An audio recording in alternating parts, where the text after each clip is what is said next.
Surface tension आगे continue कर रहे हैं। वही मैकेनिकल प्रॉपर्टीज ऑफ फ्लूइड्स का सेकंड पार्ट सरफेस टेंशन। इसके पहले वाले वीडियो में हम सरफेस टेंशन की डेफिनेशन देखे, सरफेस एनर्जी की डेफिनेशन देखे और फिर उसके बाद उन दोनों के बीच में हमने रिलेशन निकाला था, relation between surface tension and surface energy. उसके बाद कुछ फॉर्मूले लिखा के दिए थे जो न्यूमेरिकल्स में काम आएंगे। ठीक है, अब आगे चल रहे हैं। सरफेस टेंशन का टॉपिक आगे बढ़ा रहे हैं और कोई टॉपिक को हेडिंग देने से पहले कुछ जनरलाइज बता रहा। देखो, कुछ लिक्विड्स ऐसे रहते which partially wets the solid।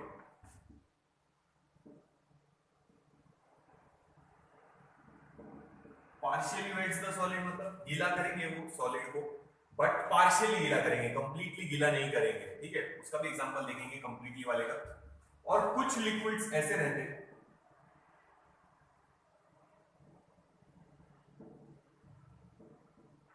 that do not wets the solid। Completely का हम लोग देखेंगे बाद में, पहले ये दो स्टडी कर लेते। पहला हम देख रहे हैं liquid which partially wets the solid. Partially मतलब थोड़ा बहुत वेट करेगा, और कुछ लिक्विड ऐसे रहते हैं which do not wet the solid. ठीक है, सो जो कुछ एग्जांपल याद आ रहे हैं क्या? ठीक है, तो पार्शियली वेट द सॉलिड के एग्जांपल है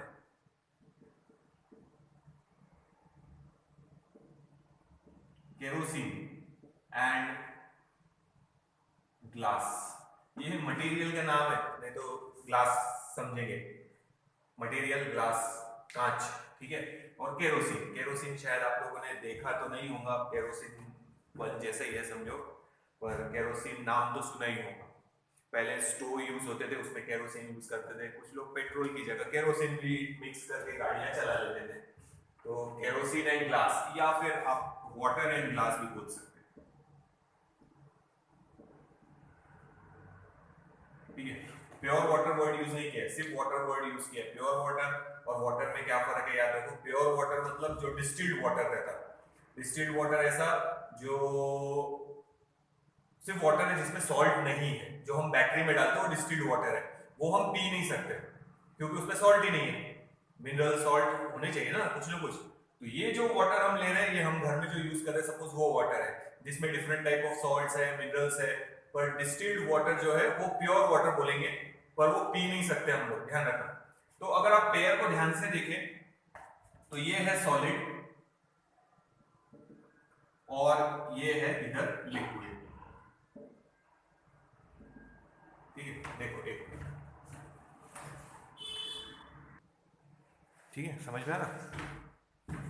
तो ये फर्स्ट एग्जांपल स्टडी कर रहे हैं हम लोग, where liquid is partially wetting the solid. Wet कर रहा है, गीला कर रहा है सॉलिड को, बट पार्शियली गीला कर रहा है। तो उसके एग्जांपल है केरोसिन एंड ग्लास बोलो, या वाटर एंड ग्लास बोलो। ठीक है, तो ये लिक्विड है, ये लिक्विड है, दोनों में से कोई भी लिक्विड। और यहाँ ग्लास मतलब कांच, हिंदी में जिसको कांच बोलते हैं अपन, उसका है। ठीक है, कंटेनर कांच से बना हुआ है, कांच से बना हुआ है, तो ये है ग्लास। तो पेयर आगे लिक्विड सॉलिड, लिक्विड सॉलिड। तो ये ऐसे लिक्विड है दो जो पार्शियली वेट करेंगे सॉलिड को, पार्शियली, कंप्लीटली नहीं। कंप्लीटली वेट सॉलिड का एग्जांपल हम लोग बाद में देखेंगे, कंडीशन क्या है। अब देखेंगे liquid which do not wet the solid, जो सॉलिड को गीला नहीं करेंगे। ठीक है, मतलब एक्सप्लेनेशन भी देखेंगे और गीला करना या नहीं करना उसका क्या मीनिंग है वो भी समझेंगे। तो अब यहां लिखेंगे एग्जांपल, मर्क्यूरी, ये हो गया हमारा लिक्विड, एंड यहाँ पे वही सिंबल, और ये ग्लास, मर्क्यूरी एंड ग्लास। तो ये है हमारा लिक्विड और ये है हमारा उसमें सॉलिड। अब देखो क्यों ऐसा हो रहा और क्या वेट करना या नहीं करना वो भी क्या है वो भी समझा। देखो ध्यान दो, सपोज ये है हमारा container which is made up of glass, यानी कांच से बना हुआ कंटेनर है। इसमें हम फिल करेंगे केरोसिन। ये हमने पूरा केरोसिन फिल कर दिया इसमें। ठीक है, अब हम क्या करेंगे, इस कंटेनर को उल्टा कर देंगे। ठीक है, कंटेनर को हमने उल्टा कर दिया। अब सिर्फ 2 ड्रॉप की कहानी बता रहा, वो समझना। ये ड्रॉप एक चिपका हुआ है सॉलिड के साथ, ये दूसरा ड्रॉप है जो नीचे जाने वाला है, वो सॉलिड के साथ चिपका हुआ नहीं है। ये जो है ड्रॉप, ये सॉलिड के साथ चिपका हुआ है, ठीक है। लिक्विड तो जैसे आप इन्वर्ट करेंगे सारा लिक्विड नीचे गिर जाएगा, पर सिर्फ 2 ड्रॉप कंसीडर कर रहे हैं। एक बार समझ ले क्या बोलने की कोशिश कर रहे हैं। ये ड्रॉप इसके साथ अटैच है और ये ड्रॉप सॉलिड को अटैच है। ड्रॉप को ऐसे कर देते हैं, ये पहला ड्रॉप जो सॉलिड के साथ अटैच है, ये दूसरा ड्रॉप जो पहले ड्रॉप के साथ अटैच है, ठीक है। कंटेनर को थोड़ा ये बना देते हैं, देखो समझ में आया। तो इस लिक्विड का कंटेनर के मॉलिक्यूल के साथ कौन सा फोर्स है? Adhesive force. समझ में आ रहा ना, 2 अलग अलग मॉलिक्यूल, लिक्विड के मॉलिक्यूल अलग, सॉलिड के मॉलिक्यूल अलग। इस लिक्विड के साथ कौन सा फोर्स रहेगा? कोहेसिव फोर्स, क्योंकि सेम टाइप के मॉलिक्यूल है। अब ये मॉलिक्यूल बोलेगा चल मेरे साथ, तो सही में नहीं बोलेगा, हमने जस्ट उसको बोल रहे, तरीका बता रहे कि मेरे साथ चल, पर उसको रोका किसने? एडहेसिव फोर्स ने, ठीक है। तो याद रखो, जब क्या हो रहा, लिक्विड पार्शियली वेट कर रहा, मतलब क्या कर रहा समझना। If adhesive force is large as compare to cohesive force, ये टग ऑफ वॉर हो रहा है यहाँ पे। ये मॉलिक्यूल को एक सॉलिड खींच रहा इधर और लिक्विड खींच रहा नीचे, पर मैं बोल रहा कि लिक्विड का फोर्स कम है, सॉलिड जो उसको अट्रैक्ट करके रख रहा उसका फोर्स ज्यादा है उन मॉलिक्यूल्स के बीच में। तो ये ड्रॉप यहां से नीचे गिर जाएगा, अलग हो गया, और ये नीचे ग्रेविटी की वजह से चला जाएगा, और ये ड्रॉप यहीं चिपका हुआ रह जाएगा सॉलिड के साथ। बिकॉज सॉलिड के साथ जो उसका एडहेसिव फोर्स था वो इस लिक्विड मॉलिक्यूल के साथ जो कोहेसिव फोर्स है उससे ज्यादा है। ये बोल रहा था चल चल, पर वो गया नहीं, क्योंकि एडहेसिव फोर्स स्ट्रांग है और इन दोनों के बीच में जो कोहेसिव फोर्स था वो वीक है। ये कंडीशन याद रखो। एडहेसिव फोर्स स्ट्रांग है सॉलिड का, तो सॉलिड ने उस लिक्विड मॉलिक्यूल को अपनी तरफ अट्रैक्ट करके रखा है जो उसके कांटेक्ट में था। तो लेयर एक कांटेक्ट में है, बाकी लिक्विड कांटेक्ट में नहीं है सॉलिड के, सिर्फ लेयर है। तो जब हम इन्वर्ट करेंगे तो कुछ ड्रॉप्स चिपके हुए रह जाएंगे कंटेनर के साथ, ऐसे। तो ये एक ड्रॉप बताया, तो यहां बना देते डायग्राम, या यहां बना देते, रिवर्स करके उसको, तो कुछ ड्रॉप्स चिपके हुए रह जाएंगे ऐसे, यहाँ पे एक ड्रॉप, यहाँ पे एक ड्रॉप, ऐसे कुछ ड्रॉप्स अलग अलग जगह पे चिपके हुए रह जाएंगे। तो ये ड्रॉप पूरे लिक्विड के साथ नीचे क्यों नहीं गए? क्योंकि उनका जो फोर्स था सॉलिड के साथ, adhesive force, in liquid molecules का सॉलिड मॉलिक्यूल्स यानी ग्लास के मॉलिक्यूल्स के साथ जो फोर्स है, केरोसिन मॉलिक्यूल का ग्लास मॉलिक्यूल के साथ जो एडहेसिव फोर्स है, या वाटर का ग्लास के साथ जो एडहेसिव फोर्स है, वो स्ट्रॉन्ग है as compare to the cohesive force between the two liquid molecules, ठीक है। तो जब आप इन्वर्ट करेंगे तो मोस्ट ऑफ द लिक्विड जो सॉलिड के कांटेक्ट में नहीं था, ये वाला पार्ट, वो तो वैसे ही चला जाएगा, पर जो सॉलिड के कांटेक्ट में लेयर है उसमें से कुछ ड्रॉप सॉलिड को चिपक के रहेंगे, क्योंकि एडहेसिव फोर्स ज्यादा है, कोहेसिव फोर्स वीक है। तो एडहेसिव फोर्स ज्यादा है तो वो सॉलिड मॉलिक्यूल को अपनी तरफ अट्रैक्ट करके रखेगा। यानी जब आप पानी भर लो ग्लास में और उसको उल्टा कर दो, तो आप देखो पानी लगा हुआ दिखता ग्लास में, means it partially wets the solid, wet कर रहा, गीला कर रहा, चिपका हुआ है उससे, चिपक गया उससे। देखो ये समझ में आया? देख लो, ध्यान में आ रहा है, ठीक है। सब कुछ क्या पे डिपेंड करेगा? एडहेसिव फोर्स और कोहेसिव फोर्स के बीच में, लिक्विड के मॉलिक्यूल्स और ये सॉलिड के मॉलिक्यूल्स। तो हमने ये एक ड्रॉप अटैच देखा किसके साथ? सॉलिड के साथ, और लिक्विड का एक मॉलिक्यूल उसके साथ अटैच था नीचे। इन दोनों के बीच में था कोहेसिव फोर्स, और लिक्विड और सॉलिड अलग अलग टाइप के मॉलिक्यूल है, तो एडहेसिव फोर्स। तो जहां एडहेसिव फोर्स स्ट्रांग है तो सॉलिड के कांटेक्ट में जो मॉलिक्यूल्स थे उसने टाइटली पकड़ के रखा है लिक्विड मॉलिक्यूल्स को, लिक्विड मॉलिक्यूल्स को जाने नहीं दिया, लिक्विड मॉलिक्यूल्स को जाने नहीं दिया। तो जो कांटेक्ट में नहीं था लिक्विड, वो तो सब इन्वर्ट करते से निकल गए, पर जो ड्रॉप्स, जैसे यहां बताया, जो ड्रॉप सॉलिड के कांटेक्ट में थे, तो एडहेसिव फोर्स स्ट्रांग होने की वजह से वो ड्रॉप वहीं चिपके हुए रह गए सॉलिड के साथ ही। मतलब उन्होंने सॉलिड को पार्शियली वेट किया है। कंप्लीटली वेट का कंडीशन भी बताऊंगा, पहले ये देखो समझ में आया क्या? तो कौन सा लिक्विड सॉलिड को गीला करेगा?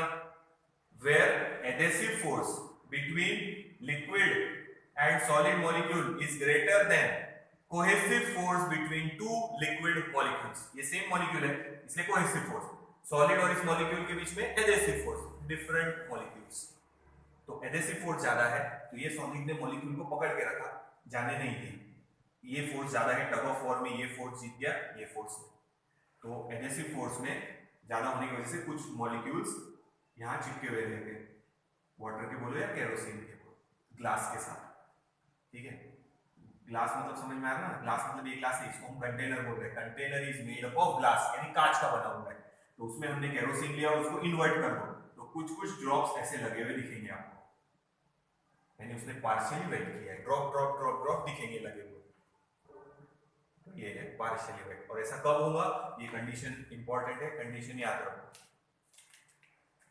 Adhesive force is greater than cohesive force, simple है, यहाँ दो मॉलिक्यूल है, लिक्विड के मॉलिक्यूल और ये काले रंग का जो बना है सॉलिड के मॉलिक्यूल, ठीक है, लिक्विड के मॉलिक्यूल केरोसिन या वाटर हो सकते हैं, सॉलिड का मॉलिक्यूल हम एक एग्जांपल ले रहे हैं ग्लास, ठीक है, अब उसमें जब हम इन्वर्ट करेंगे तो जो लिक्विड मॉलिक्यूल सॉलिड के कांटेक्ट में थे वो वहीं रहेंगे, क्यों, क्योंकि एडेसिव फोर्स स्ट्रांग था, एडेसिव फोर्स ज्यादा है तो मॉलिक्यूल्स को जाने नहीं दिया उन्होंने लिक्विड के, बाकी जो लिक्विड कांटेक्ट में नहीं था वो सब चला, तो यहाँ partially drop drop drop drop दिखेंगे, ठीक है, अब सेकंड एग्जांपल, इसका एक्सप्लेनेशन देखो, सेकंड पॉइंट, ये है liquid which partially wets the solid, ये है liquid which do not wet the solid, example है मर्क्यूरी, तो ये लिक्विड सॉलिड हटा है, ठीक है, तो ये है समझो हमारा कंटेनर जिसमें हमने पूरा मर्क्यूरी फिल किया है, ये हमने मर्क्यूरी फिल कर दिया, मर्क्यूरी जनरली देखने को नहीं मिलता, केरोसिन शायद देखा होगा मे भी आपने, वाटर तो आप लोगों को पता ही है, मर्क्यूरी देखना है तो थर्मामीटर में देखो, थर्मामीटर में अगर आपके यहाँ थर्मामीटर होगा डिजिटल नहीं, जो एनालॉग वाले मर्क्यूरी थर्मामीटर आते थे जिसमें एक सिल्वर कलर की लाइन या रेड कलर का दे देते उसमें ताकि क्लियर देख सके, ठीक है, तो उसमें रहता मर्क्यूरी,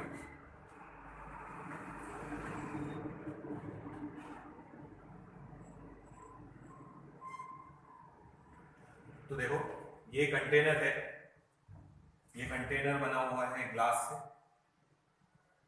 और इस कंटेनर में हमने पूरी तरह फिल किया है मर्क्यूरी, यहाँ पे भी लिख देते हैं, ये कंटेनर बना हुआ है ग्लास से और इसके अंदर हमने फिल किया था केरोसिन और वाटर, बेटा ये केरोसिन का सिंबल नहीं है, सिर्फ मैंने शॉर्ट में के लिख दिया, वाटर का पता है तो वाटर का लिख दिया, वैसे मैं अपना कोई केमिस्ट्री की क्लास पढ़ी, चलो ठीक है आगे चलो, अब हम क्या करेंगे, इस कंटेनर को भी ऐसा उल्टा कर देंगे, ठीक है, फिर से दो मॉलिक्यूल कंसीडर करेंगे जो ऐसे रहेंगे, ये मॉलिक्यूल सॉलिड के साथ अटैच है और एक मॉलिक्यूल इसके साथ अटैच है ऐसा, चलो, तो इसका इस फर्स्ट मॉलिक्यूल का सॉलिड मॉलिक्यूल के साथ कौन सा फोर्स, एडेसिव फोर्स, और इस लिक्विड मॉलिक्यूल का सेकेंड वाले लिक्विड मॉलिक्यूल के साथ कौन सा फोर्स है, कोहेसिव फोर्स, ठीक है, फिर से टग ऑफ वॉर है, एडेसिव फोर्स भी है, यानी लिक्विड मॉलिक्यूल का सॉलिड मॉलिक्यूल के साथ, सॉलिड थोड़ा थिक बना देता देखो, ये तो ये सॉलिड के मॉलिक्यूल और ये लिक्विड का मॉलिक्यूल, एक उनके बीच में कौन सा फोर्स है, एडेसिव, अलग अलग मॉलिक्यूल, ये लिक्विड मॉलिक्यूल ये लिक्विड मॉलिक्यूल, इनके बीच में कोहेसिव फोर्स, ये लिक्विड बोलेंगे मॉलिक्यूल चल मेरे साथ, ठीक है, अब देखो ये वाली कंडीशन में क्या है, adhesive force is very very small as compare to cohesive force, इससे उल्टा है देखो, वेरी वेरी लार्ज है, कोहेसिव फोर्स स्ट्रांग है, देखो cohesive force is very very strong in case of this pair mercury and glass, तो liquid molecules के बीच में जो कोहेसिव फोर्स है वो बहुत ज्यादा स्ट्रांग है और एडेसिव फोर्स जो लिक्विड मॉलिक्यूल का सॉलिड मॉलिक्यूल के साथ है वो बहुत वीक है, कौन जीत रहा टग ऑफ वॉर में, cohesive force, cohesive force strong है, तो होगा क्या, ये दोनों ड्रॉप यहां से निकल जाएंगे, गिर जाएंगे, यानी एक भी ड्रॉप यहां चिपक के नहीं रहेगा, यानी आप जब कंटेनर पूरा ऐसा इन्वर्ट कर देंगे तो देयर इज, जैसे यहाँ पे हमने बताया ड्रॉप ड्रॉप ड्रॉप ड्रॉप चिपके हुए रहेंगे, यहाँ एक भी ड्रॉप चिपका हुआ नहीं रहेगा, पूरा का पूरा मर्क्यूरी नीचे गिर गया, एक भी ड्रॉप वहां चिपका हुआ नहीं है, means liquid does not wet the solid, उसने लिक्विड ने सॉलिड को गीला नहीं किया, एक दो तीन रीजन है कि मर्क्यूरी हम थर्मामीटर में यूज क्यों करते हैं। उसमें एक रीजन ये भी है कि आप देखो थर्मामीटर हम पहले देखते उसको झटका मारते तो सारी मर्क्यूरी नीचे चली जाती, फिर हम टेम्परेचर यहाँ रख के देखो या मुंह में रख के देखो, जब टेम्परेचर देखते उसका तो मर्क्यूरी का लेवल राइज हो जाता, फिर झटका मारेंगे तो फिर नीचे चला जाएगा। अगर हम उसकी जगह वाटर या केरोसिन यूज करते मर्क्यूरी की जगह तो झटका मारने के बाद भी वहां ड्रॉप ड्रॉप ड्रॉप ड्रॉप लगे हुए दिखते हमको वॉल्स के ऊपर, थर्मामीटर ग्लास से ही बना हुआ रहता। तो अब जैसे झटका मारेंगे सारी मर्क्यूरी बल्ब में थर्मामीटर के वापस चली जाएंगी। It does not wet the solid. तो आप कंटेनर भर के मर्क्यूरी लो, उसको रिवर्स कर दो तो एक ड्रॉप भी मर्क्यूरी का कंटेनर के साथ चिपका हुआ नहीं रहेगा, जो कंटेनर कैसे बना हुआ है ग्लास से। तो आप उल्टा कर देंगे पूरी मर्क्यूरी नीचे गिर जाएंगी, एक सिंगल ड्रॉप भी उसमें नहीं रहेगा। इसलिए हम बोल रहे हैं it does not wet the solid. Completely का बाद में बता दो, पहले ये देख लो दो चीजें। तो याद रखो सब कुछ काय पे डिपेंड कर रहा है, adhesive force and cohesive force. यहाँ कोहेसिव फोर्स दोनों मॉलिक्यूल के बीच में इतना स्ट्रांग है और एडहेसिव फोर्स वीक है, तो ये मॉलिक्यूल इस मॉलिक्यूल के साथ चला जाएगा, सब मॉलिक्यूल्स एक साथ में चले जाएंगे, कोई मॉलिक्यूल सॉलिड के साथ अटैच नहीं रहेगा, because adhesive force is very very small as compared to cohesive force between liquid molecules. तो ये देखिए एक बार फिर आगे चलते हैं, ये कंडीशंस काम आएंगे बाद में, तो ये एग्जांपल भी याद रखना, वो भी काम आएंगे हमारे। कंप्लीटली वेट्स का बता देता है एक बार वापस, वो देख लो, ये देख लो पहले।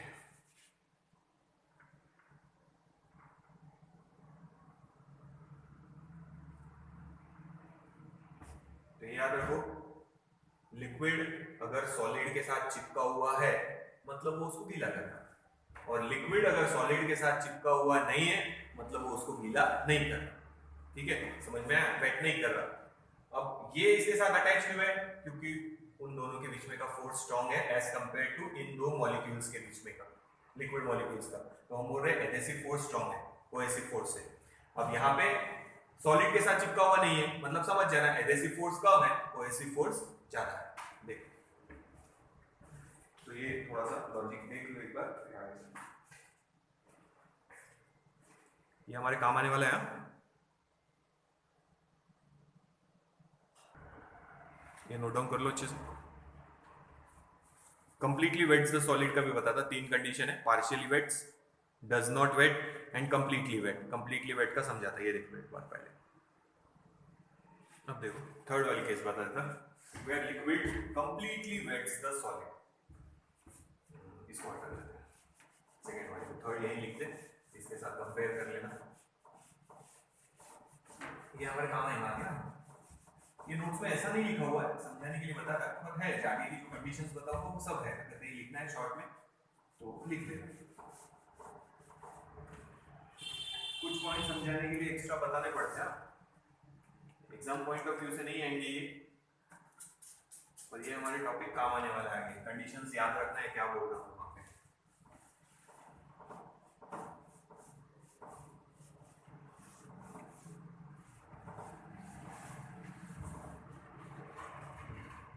आप देखेंगे थर्ड वाली condition,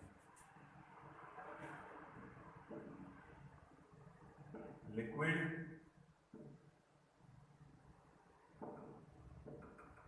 completely wets the solid। Liquid completely wets the solid, यानी ड्रॉप ड्रॉप नहीं, क्या होता मैं बताता हूं। देखो यहाँ कैसे ड्रॉप ड्रॉप ड्रॉप ड्रॉप दिखेंगे, वहां कैसे दिखेगा वो समझ लेते पहले, फिर आपको भी ध्यान में आ जाएगा क्या बोल रहे हैं। ठीक है ना, एग्जाम्पल आएगा प्योर वाटर। हमारे घर में जो पानी यूज करते हैं वो प्योर ही है, पर वो पीने के लिए प्योर है। हम जो यहाँ प्योर वाटर बोलते हैं यानी डिस्टिल्ड वाटर, जिसमें कोई इम्प्योरिटी नहीं है। हम जो डिस्टिल्ड वाटर लेते हैं उसमें सॉल्ट वगैरह मिनरल वगैरह कुछ नहीं रहता, वो प्योर वाटर है। हम जो घर में यूज करते हैं उसको हम तो प्योर ही बोलेंगे ना कि हम पीने के लिए यूज कर रहे हैं, पर उसमें सॉल्ट्स है, मिनरल्स है, क्लीन करने के लिए ब्लीचिंग एजेंट वगैरह कुछ डाला होगा उसको, वो है, तो वो सिर्फ वाटर है। तो ये वाली कंडीशन में आएंगे वो। Distilled water is a pure water, ठीक है, पर वो पीने के काम नहीं आता। हमारे फिजिक्स के इसमें अभी प्योर वाटर मतलब हम डिस्टिल्ड वाटर बोल रहे हैं, तो प्योर वाटर लेंगे। और एग्जांपल ग्लास की जगह लिखेंगे हम लोग ग्लास की जगह लिखेंगे हम लोग clean glass. Pure water, water की जगह हमने प्योर वाटर कर दिया और क्लीन ग्लास कर दिया ग्लास की जगह, यानी ग्लास पूरा क्लीन होना चाहिए, उस पे भी कोई इंप्योरिटी नहीं होनी चाहिए। हम यहाँ इम्प्योर वाटर यूज कर रहे हैं, वर्ड जो घर में हमारे यूज होता है वो फिजिक्स के हिसाब से इम्प्योर वाटर है। इस कंडीशन के हिसाब से इम्प्योर वाटर का मतलब ये नहीं कि गंदा पानी है वो हम पीने के लिए यूज कर रहे हैं, पर हमारे लिए उसमें सॉल्ट्स है, मिनरल्स है, दूसरे केमिकल्स है, तो वो हमारे लिए वाटर है। फिजिक्स के हिसाब से प्योर वाटर मतलब डिस्टिल्ड वाटर, ठीक है। और क्लीन ग्लास यानी ग्लास भी ऐसा जिसमें कोई धूल मिट्टी या कोई दूसरा इंप्योरिटी नहीं है, सिर्फ क्लीन ग्लास है, कांच है, अच्छा, ठीक है। अब हमने कंटेनर लिया, उसमें हम फिल करेंगे water, pure water, pure water बोलेंगे।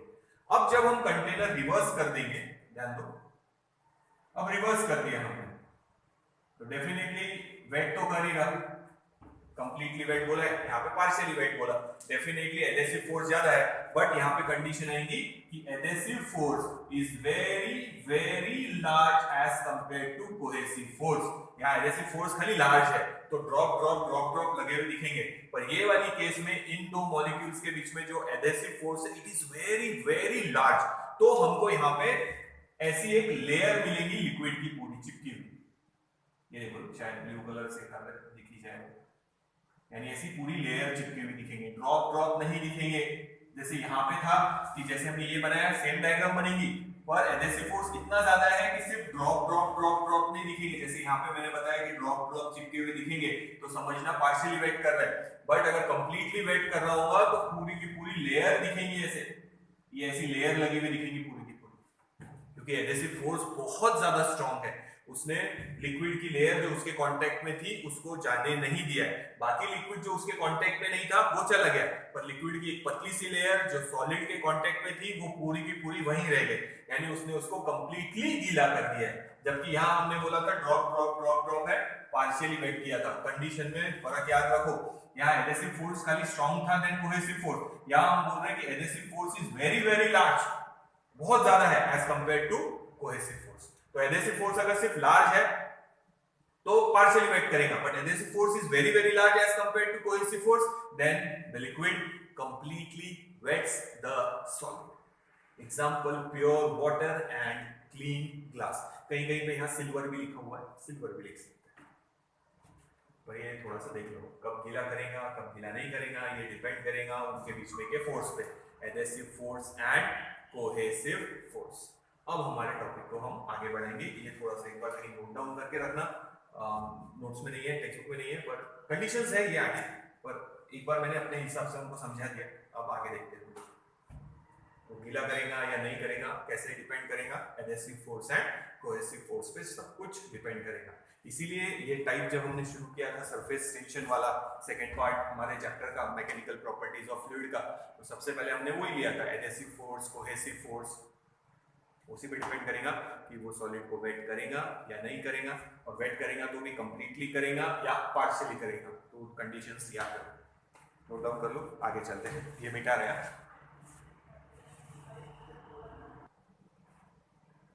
कंडीशंस याद रखना है। अब देखो टॉपिक को आगे बढ़ रहा है, अब हम टॉपिक की हेडिंग डाल रहे हैं, अब हम देखेंगे angle of contact, angle of contact ये क्या है देखते हैं, उसको समझेंगे, ठीक है। सबसे पहले याद रखो हम यहाँ कंसीडर करेंगे कैपिलरी ट्यूब, कैपिलरी ट्यूब याद रखना, ये बाद में भी हमारे काम आएगा। Capillary tube, what is capillary tube? अगर आपने थर्मामीटर देखा होगा, डिजिटल वाला नहीं, जो मैं बता रहा हूँ मर्क्यूरी वाला थर्मामीटर, उसमें जो मर्क्यूरी की लाइन दिखती है वो एकदम पतली सी रहती है, तो वो जो ग्लास ट्यूब है जिसका बोहर यानी जिसका radius is very very small, that glass tube is called capillary tube. उसकी रेडियस रहती अप्रोक्सीमेटली 1 mm के क्लोज, यानी बहुत ही कम।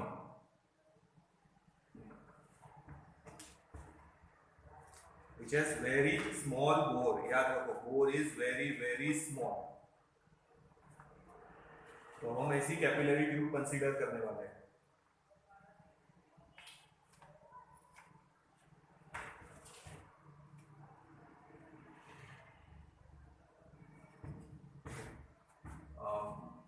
सिंपल एग्जांपल, अभी आपको जनरली कैपिलरी ट्यूब देखने को नहीं मिलती, पर कैपिलरी ट्यूब अगर आप लोगों को देखना है तो वो सबसे बेस्ट एग्जांपल है मर्क्यूरी थर्मामीटर. तो ये थर्मामीटर है, यहाँ बल्ब रहता है उसका, यहाँ तो राउंडेड है ऐसा, यहाँ उसका बल्ब है ऐसा, यहाँ पूरी मर्क्यूरी फील्ड है. जब हम टेम्परेचर देखने के लिए देखेंगे तो एक बारीक सी मर्क्यूरी यहाँ पे राइज हुई दिखती, जो भी होगा फ़ारेनहाइट में 97 डिग्री फ़ारेनहाइट या 102 बुखार है जो भी होगा, तो एक पतली सी लाइन दिखती है, यानी इसका बोर इतना ही है. बाकी तो थिक ग्लास है, पर उसकी जो रेडियस है बोर है वो इतना ही है. और बोर कितना है? Approximately 1 mm. Such a tube is called capillary tube. Capillary tube. तो कहीं पे कैपिलरी ट्यूब बोलूं तो समझ जाना एक ग्लास की ट्यूब है जिसकी रेडियस है very very small, approximately it is 1 mm. Approximately it is 1 mm. यानी ऐसे भी बना सकते. ये है हमारी ग्लास कैपिलरी ट्यूब, ग्लास से बनी हुई, और ये उसका छोटा सा बोर, यानी ये जो बोर है रेडियस है उसकी, ये तो सॉलिड है थिक पूरा, ये बीच में इतनी सी गैप है, तो ये जो बोर है वो है 1 mm का. ठीक है, समझ में आया नहीं? Such tube is called capillary tube. ये हमारे बाद में भी काम आएगी कैपिलरी ट्यूब. अब देखो, दो कंटेनर लेंगे,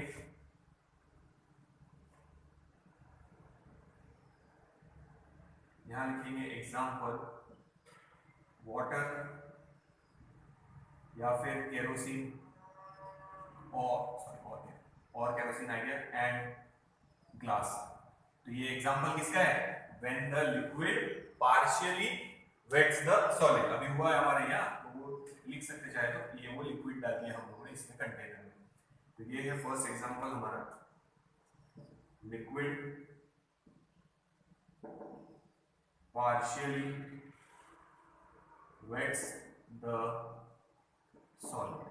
ठीक है, अब दूसरा कंटेनर लेंगे, उसमें भी लिक्विड डालेंगे, पर उसमें लिक्विड डालेंगे मर्क्यूरी. तो यहां लिखेंगे एग्जांपल मर्क्यूरी एंड ग्लास. तो यहां liquid will not wet the solid, तो हम यहां लिखेंगे liquid does not wet the solid. तो ये है वाटर या फिर केरोसिन बोल सकते हैं आप लोग, एंड ग्लास, और वहां है मर्क्यूरी एंड ग्लास. तो यहाँ पे फर्स्ट वाली केस में देखेंगे तो liquid partially wets the solid है, और ये सेकेंड वाली केस में देखेंगे तो liquid does not wet the solid. देखो एक बार,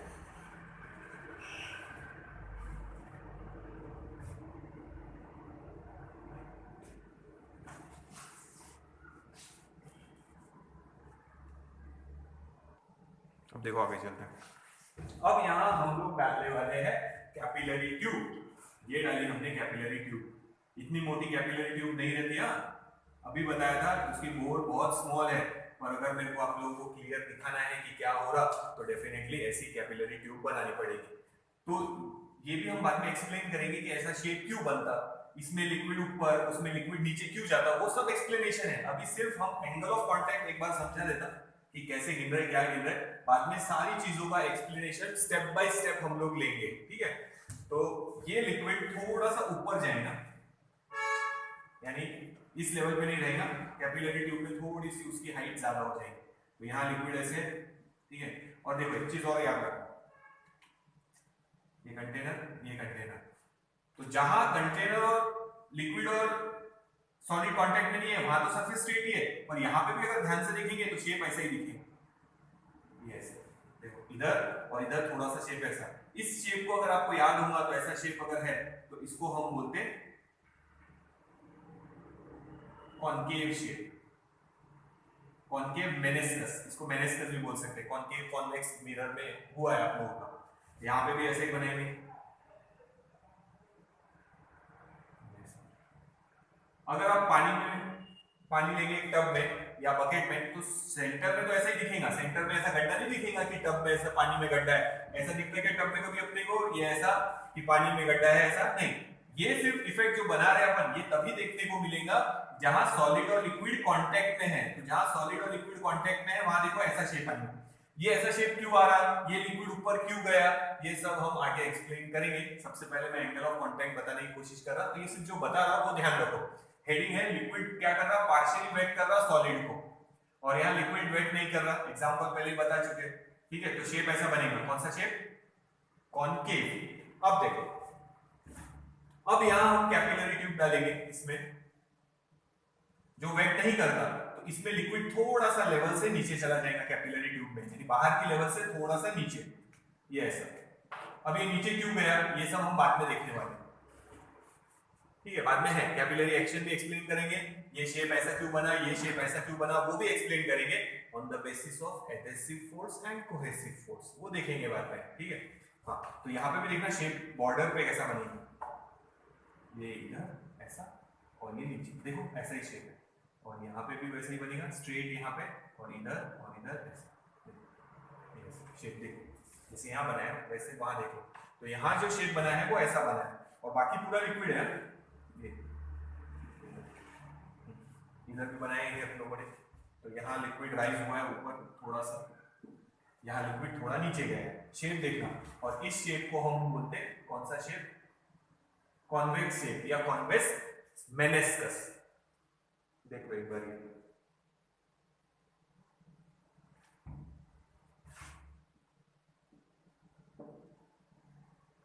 कॉन्केव मेनिस्कस यानी ऐसा शेप, और ये कॉन्वेक्स मेनिस्कस।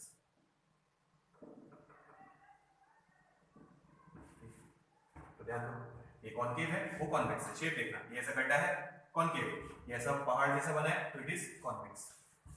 तो ये है हमारी कैपिलरी ट्यूब,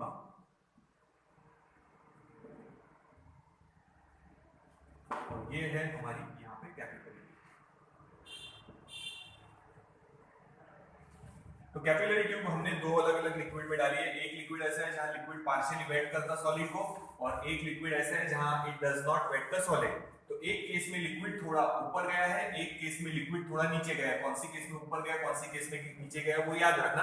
बाद में हमारे को एक टॉपिक आएगा कैपिलैरिटी एक्शन, तो वहां ये कैपिलैरिटी एक्शन का एक्सप्लेनेशन मैं दूंगा, पर ऐसा होगा तो ये क्यों होता वो हम लोग बाद में देखेंगे। पहले हम हमारे एक टॉपिक पे चल रहे हैं एंगल ऑफ कांटेक्ट। तो कैपिलरी ट्यूब इतनी पतली है, अगर आप मर्क्यूरी में भी देखेंगे ध्यान से, तो मर्क्यूरी में ऐसा शेप आप लोगों को देखो, ये पूरी मर्क्यूरी वाली लाइन, और कॉर्नर पे आप मैग्नीफाइंग ग्लास से देखना तो आपको ऐसा राउंडेड शेप दिखेगा।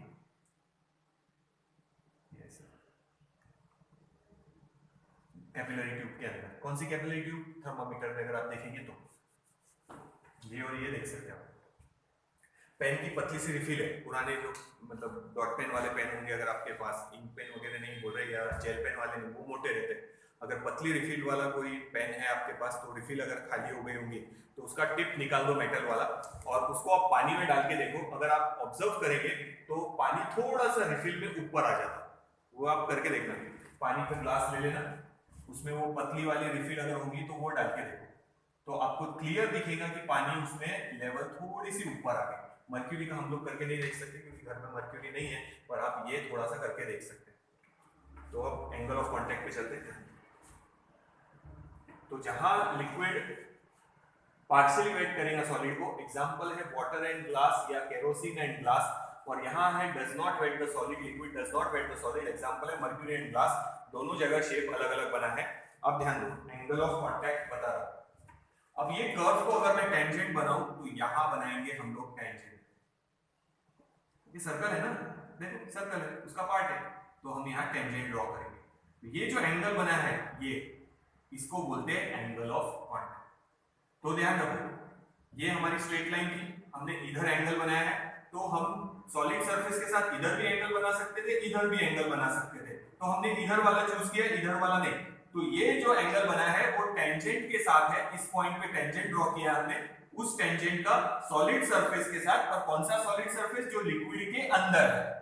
एक सॉलिड सरफेस इधर भी है, ये भी एंगल हम लोग बोल सकते थे, पर वो एंगल नहीं ले रहे हम लोग, हम एंगल ले रहे सॉलिड सरफेस के साथ उस टेंजेंट का विच solid surface which is inside the liquid.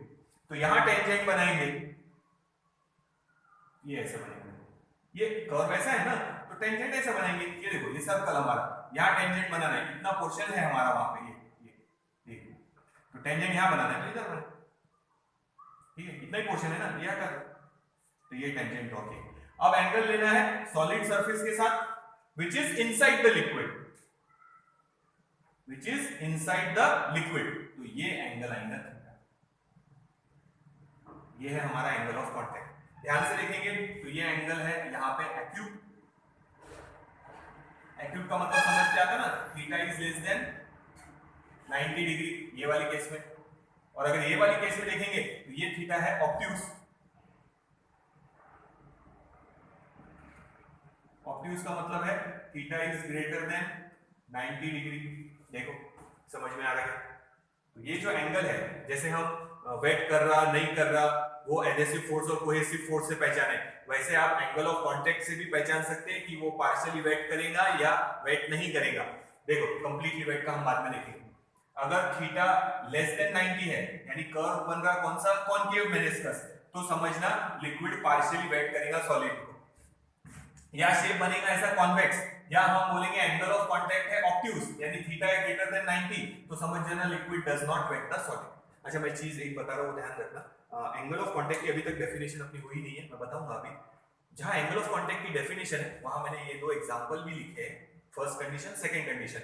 गलती से क्या हो गया है नोट्स में, यहां कॉनकेव लिखने पे आ गया और यहां पे भी कॉनकेव लिखने में आ गया, तो यहां कॉनकेव लिखने की जगह हमको कॉन्वेक्स लिखना है नोट्स में, नोट्स में इतना चेंज करना। नोट्स में गलती से क्या हो गया, यहाँ पे और यहाँ पे दोनों जगह कॉनकेव हो गया, जबकि यहाँ है कॉनकेव और यहाँ है कॉन्वेक्स, आपको शेप देख के पता चल जाएगा नोट्स में भी।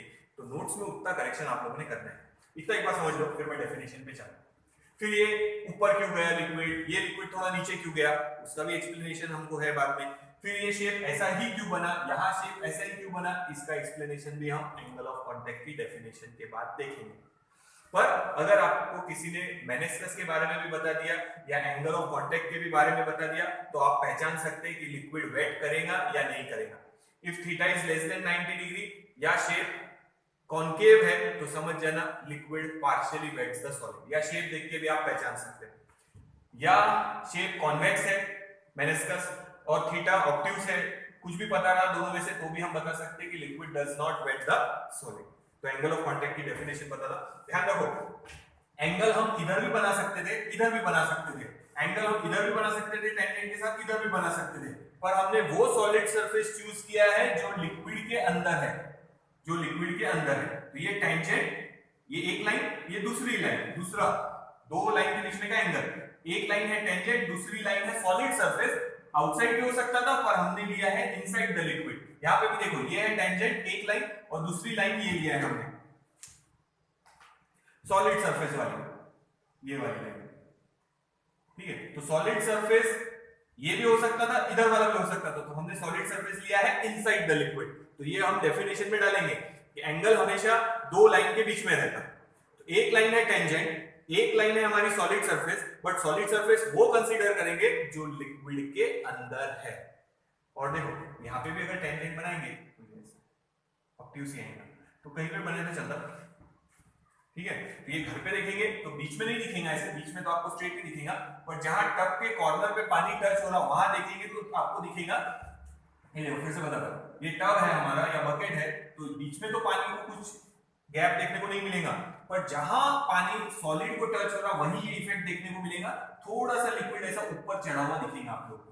तो आप टब में या बकेट में ये ऑब्जर्व करना, बीच में तो स्ट्रेट दिखेगा क्योंकि यहाँ सॉलिड लिक्विड का कांटेक्ट नहीं है, यानी एडहेसिव फोर्स का कोई काम नहीं है, पर जहां पे सॉलिड और लिक्विड टच हो रहे हैं वहां देखेंगे तो थोड़ा सा पानी आपको उस सॉलिड के ऊपर चढ़ा हुआ दिखेगा, ऐसे क्लियर दिखेगा, देखना एक बार। ये देखो, तो फिर से बोल रहा हूं, नोट्स में एंगल ऑफ कांटेक्ट की जो डेफिनेशन है उसके नीचे दो केसेस दिए, एक ये, पर वहां पे गलती से एक जगह कॉनकेव है, वो तो करेक्ट है, पर सेकंड वाले में भी कॉनकेव हो गया है, तो आपने शेप देख के वहां पे कॉन्वेक्स करना है, ठीक है। ऑब्ट्यूज जहां लिखा होगा वहां कॉन्वेक्स कर लेना, और जहां एक्यूट है वहां तो कॉनकेव वैसे ही रहने देना। तो इतना आपने नोट्स में देख के वो चेंज कर लेना। एक मिनट में आप लोगों को बता ही देता हूं।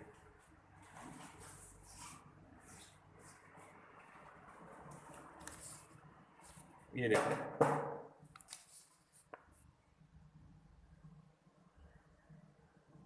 ठीक है, ये देखो एग्जांपल क्या है, मर्क्यूरी एंड ग्लास। यहां कॉन्वेक्स चाहिए था पर गलती से देखो यहाँ पे क्या आ गया, कॉनकेव। तो बी वाले में कॉनकेव की जगह आप लोगों ने कट करके कॉन्वेक्स लिख लेना है। ये ए वाले में देखो बराबर है, वाटर की जगह कॉनकेव। ये जो बी वाला था वहां कॉनकेव हो गया गलती से, वहां आप लोगों ने कॉन्वेक्स करना है। ये डायग्राम भी गलत है, ये वाली, उसमें लिक्विड ऊपर राइज नहीं होना चाहिए था, पर टेक्स्ट बुक में वही डायग्राम है इसलिए हमने वही डायग्राम ड्रॉ किया है। ये डायग्राम सही है, लिक्विड राइज हुआ है, पर मर्क्यूरी में लिक्विड लेवल से थोड़ा नीचे जाता। पर ठीक है, टेक्स्ट बुक में यही डायग्राम है इसलिए हमने यही डायग्राम लिया है, पर समझाते समय मैंने बता दिया आप लोगों को। कैपिलरी ट्यूब का जब आएगा तो वो डायग्राम देखेंगे हम लोग फिर से। तो यहां आप लोगों ने कॉनकेव, देखो ये कॉनकेव कट करके बी वाले में कॉन्वेक्स कर लेना है। तो इतना देखो पहले, फिर मैं एंगल ऑफ कांटेक्ट की डेफिनेशन समझाता आपको। अब देखेंगे एंगल ऑफ कांटेक्ट की डेफिनेशन। ध्यान दो, एंगल हमेशा दो लाइन के बीच में रहता। एक लाइन है हमारी टेंजेंट और एक लाइन है solid surface which is inside the liquid, तो ये हम मेंशन करने वाले हैं।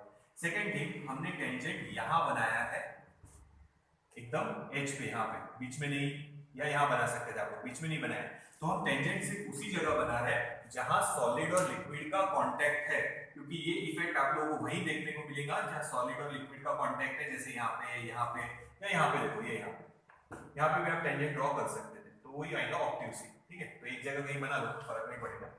ठीक है, तो एक तो ये चीज लिखना है कि टेंजेंट कहां ड्रॉ किया है, जहां लिक्विड और सॉलिड का कांटेक्ट है वहां ड्रॉ किया है। एंगल है टेंजेंट और उस सॉलिड सरफेस के बीच में जो लिक्विड के अंदर है।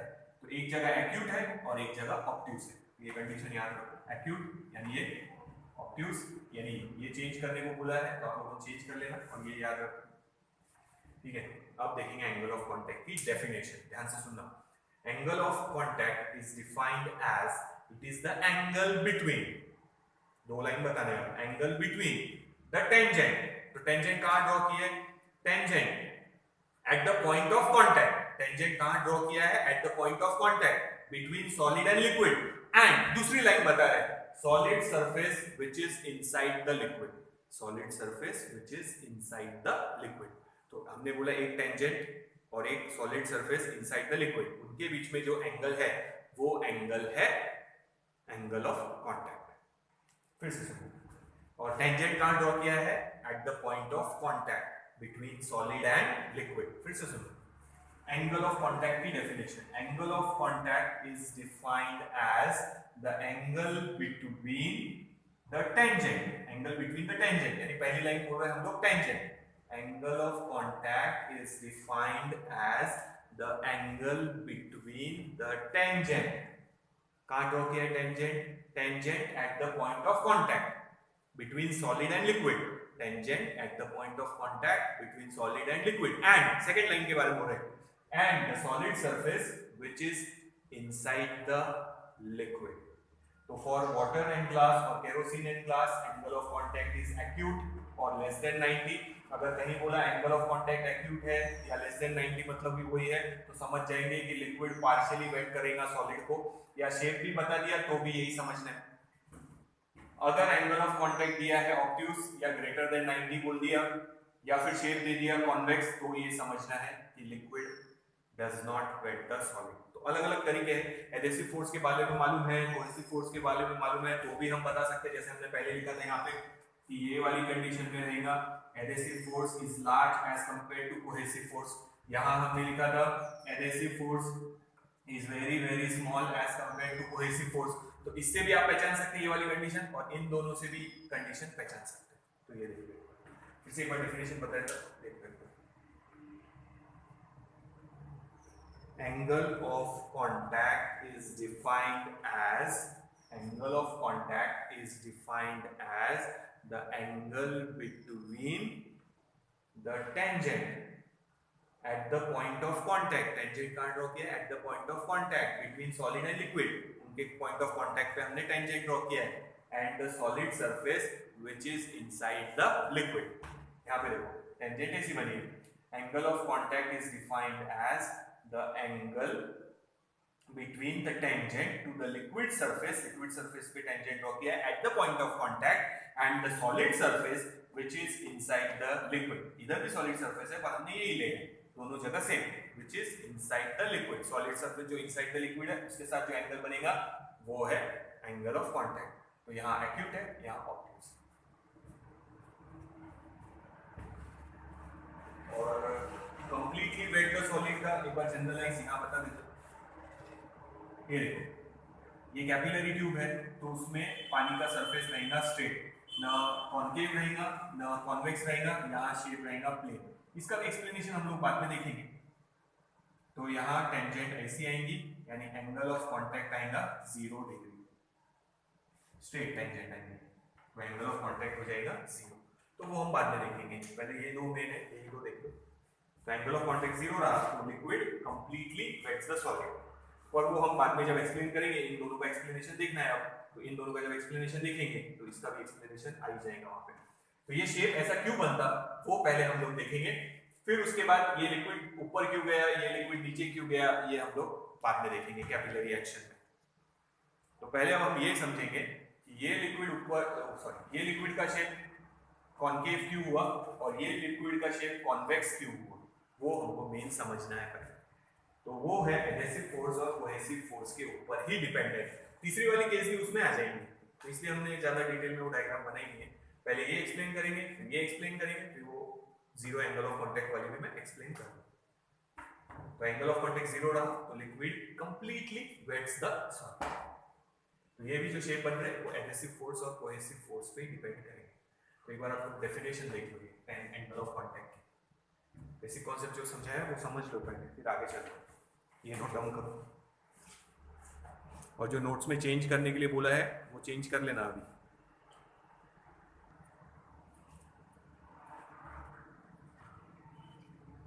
अब हम लोग एक्सप्लेनेशन देखेंगे कि शेप कॉन्केव या कॉन्वेक्स क्यों हो रहा, ठीक है, ये मिटा रहा। अब देखो, अब एक्सप्लेनेशन देखेंगे शेप ऑफ मेनिस्कस का। पहले हम देखते हैं कॉन्केव मेनिस्कस का एक्सप्लेनेशन, फिर देखेंगे कॉन्वेक्स का। तो ये सब कुछ डिपेंड करता है एडहेसिव फोर्स और कोहेसिव फोर्स पे, जो हमने अभी वीडियो के स्टार्टिंग में देखा कि वेट कर रहा है या नहीं कर रहा। तो ये देखते पहले, तो यहाँ एग्जांपल आएगा, क्या था एग्जांपल, कॉन्केव मेनिस्कस का, liquid partially wet the solid, kerosene and glass, या आप लोग वाटर एंड ग्लास भी लिख सकते हैं, प्रॉब्लम नहीं है। हाँ, उसके बाद एंगल ऑफ कॉन्टैक्ट वगैरह देखेंगे, पहले डायग्राम बना लेता, वो सब हमने एक्सप्लेन किया है। ये लिखना है वो देखना कैसे लिखना है। ये है कंटेनर, थोड़ा चेंज कर देते हैं, ठीक है, बता देता। और यहाँ शेप बनाना है हम लोगों को ऐसा। तो हम क्या कर रहे हैं, इतना पार्ट मैग्नीफाई करके ड्रॉ कर रहे हैं, बस पूरा कंटेनर नहीं लिखा है, इतना पार्ट मैग्नीफाई करके ड्रॉ कर रहे हैं। तो उतना इमेजिन करना आप लोग, तो वो लिखा देता, इतना पार्ट जूम करके हम लोग ड्रॉ कर रहे हैं, ठीक है। देखो इधर ध्यान दो,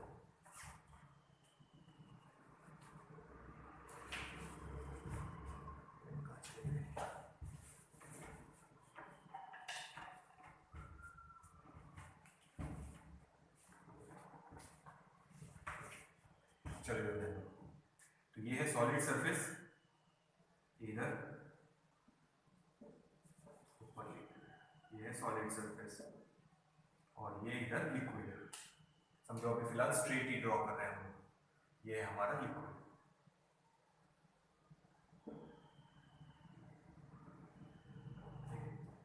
सॉलिड को चाहे तो शेड कर दो, सॉलिड सरफेस और इधर हमारा पूरा लिक्विड। बाद में मैं शेडिंग हटा दूंगा, अभी समझा रहेगा क्या। तो देखो फिर से, ये ऐसा था, ये कंटेनर और ये लिक्विड है, तो हम इतना पार्ट खाली आप लोग को जूम करके दिखा रहे हैं। नहीं तो ऐसा नहीं कि सर इधर तो कंटेनर खुला है, लिक्विड नीचे नहीं गिर जाएगा क्या, इतना पार्ट खाली जूम करके दिखा रहे हैं जहां लिक्विड और सॉलिड काय में है, कांटेक्ट में। बस वहां पे अगर एक्सप्लेनेशन हो गया तो शेप क्यों बन रहा, जहां लिक्विड और सॉलिड कांटेक्ट है वहीं आपको शेप चेंज दिखने को मिलेगा। तो कैपिलरी ट्यूब में पूरा कर्व इसलिए बनाया था क्योंकि उसका बोर इतना छोटा है कि पूरा लिक्विड सॉलिड के कांटेक्ट में ही है, ऐसा इमेजिन कर सकते। तो वही आपको वो शेप क्लियरली देखने को मिलेगा। अगर आपको घर में देखना है कंटेनर में, टब में या बकेट में, तो आप लोगों को सिर्फ बॉर्डर पे देखना पड़ेगा, जहां सॉलिड और लिक्विड कांटेक्ट में है वहीं पे आपको वो चीज देखने को मिलेगी। ठीक है, अब ध्यान रखो, तो ये हमारा लिक्विड, ये सॉलिड, और एक चीज बना लेते हैं, और यहाँ है एयर। ना एक मॉलिक्यूल कंसीडर कर रहे हैं यहाँ पे लिक्विड का ही, ये लिक्विड मॉलिक्यूल है, डॉट बनाया वो लिक्विड मॉलिक्यूल है, वो किसके साथ कांटेक्ट में, सॉलिड के साथ। अब हम बनाएंगे उसका sphere of influence. Sphere of influence बना रहे, स्फीयर ऑफ इन्फ्लुएंस पता है ना क्या रहता है sphere of influence? Molecular centre and molecular range as radius. इसके अंदर जितने भी मॉलिक्यूल आएंगे ये मॉलिक्यूल पे फोर्स एक्सर्ट करेगा। अब ध्यान दो, इस मॉलिक्यूल का सॉलिड वाले, ये सॉलिड है ना, ये पूरा सॉलिड है, ये इधर भी सॉलिड है, तो सॉलिड वालों के साथ ये शेड हटा रहा, कौन सा फोर्स? Adhesive force. तो ये मॉलिक्यूल को नाम देंगे ए, और एडहेसिव फोर्स हो गया एपी। यहां लिख लेते हैं एक बार के लिए, एपी हमारा है कौन सा फोर्स? Adhesive force. सेकंड वाली डायग्राम में भी वही फॉलो होगा, तो इसलिए एक बार लिख रहे हैं, ये हो गया एडहेसिव फोर्स, ये रिजल्टेंट बना लिया हमने इधर एडहेसिव फोर्स। नाउ इधर लिक्विड मॉलिक्यूल है तो रिजल्टेंट आएगा इधर कोहेसिव फोर्स, ये आ गया हमारा कोहेसिव फोर्स। एक और एडहेसिव फोर्स निकालना चाहिए था इधर एयर के साथ, बट एयर के साथ एडहेसिव फोर्स निग्लिजिबल, बिकॉज पहले भी हमने काउंट नहीं किया है, क्योंकि air is a rare medium. इतनी जगह में जो मॉलिक्यूल होंगे वो बहुत कम होंगे, तो उनके साथ एडहेसिव फोर्स क्या करना है? निग्लेक्ट करना है। तो हम दो फोर्स ले रहे हैं, कोहेसिव फोर्स और एडहेसिव फोर्स। यहाँ एफसी लिख दिया मैंने, सी लिख सकते, तो आप इसको एफ सी भी लिख सकते हैं और इसको एफ ए भी लिख सकते हैं, पर अभी हम फिलहाल ऐसा नहीं लिखेंगे। AP adhesive force, AC cohesive force.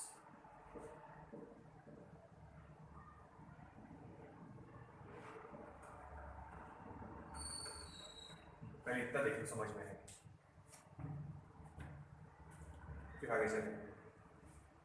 तो हम सिर्फ उतना ही पार्ट दिखा रहे हैं जहां सॉलिड और लिक्विड कांटेक्ट में है, बस बाकी पार्ट नहीं दिखा रहे। तो सॉलिड ये लिक्विड और ये एयर कंटेनर के बाहर। ठीक है, इसको थोड़ा और बड़ा बना दो,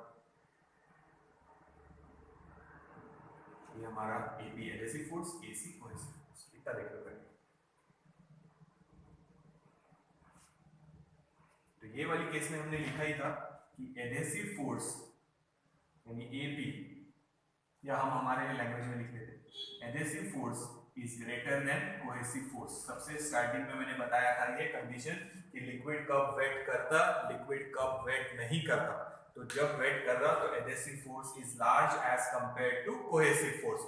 यानी अगर ये लैंग्वेज में लिखना है तो आप ऐसे भी लिख सकते हैं AP is greater then AC. समझने के लिए लिखा है, ये लिखना है, यहां नहीं लिखा, एरो भी बड़ा बनाया है, ये एरो छोटा बनाया है। तो इन दो वेक्टर का रिजल्टेंट कहां आएगा? जिधर बड़ा वेक्टर है, बड़े वेक्टर की डायरेक्शन में। तो बड़े वेक्टर की डायरेक्शन में हम लोग ड्रॉ करेंगे रिजल्टेंट। तो ध्यान रखो। अच्छा, पैरेललोग्राम में एक बार बता देता हूं, देखो ये ऐसा, ये ऐसा, ये हमारा बन गया पैरेललोग्राम। अब रिजल्टेंट ड्रॉ करेंगे अगर हम लोग, तो हम ऐसा ड्रॉ करेंगे अलोंग द डायगोनल। तो देखो किसकी तरफ आया? बड़े वाले वेक्टर की तरफ आया, और इस छोटे वेक्टर से वो दूर है। तो यहाँ पे वैसे ही बनाएंगे, जो रिजल्टेंट आएगा वो बड़े वाले वेक्टर के क्लोज आएगा, यानी ये रहेगा हमारा resultant A R. So A R is the resultant vector, A R is the resultant vector या रिजल्टेंट फोर्स।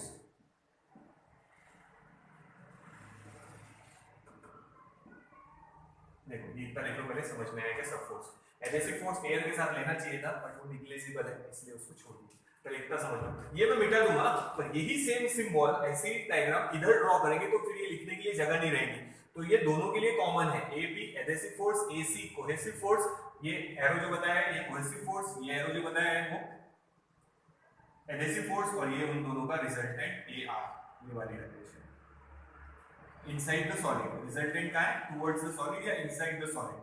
अब देखते, पहले शेप हमने प्लेन ही बनाया, अब वो शेप कैसे चेंज होगा, क्यों चेंज होगा, वो समझाता हूं। पहले इतना देख लो, पहले ये समझ में आए। ये डायग्राम ड्रॉ करनी पड़ेगी शेप एक्सप्लेन करते समय।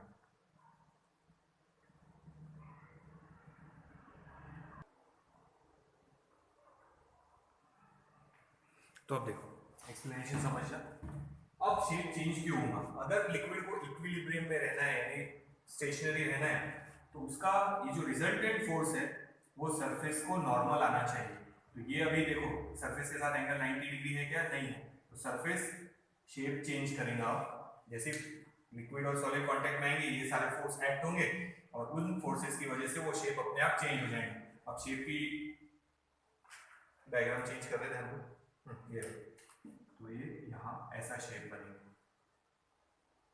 तो अब ध्यान से देखो तो ये टेंजेंट के साथ अगर मैं एंगल ड्रॉ करूं तो अब 90 डिग्री है।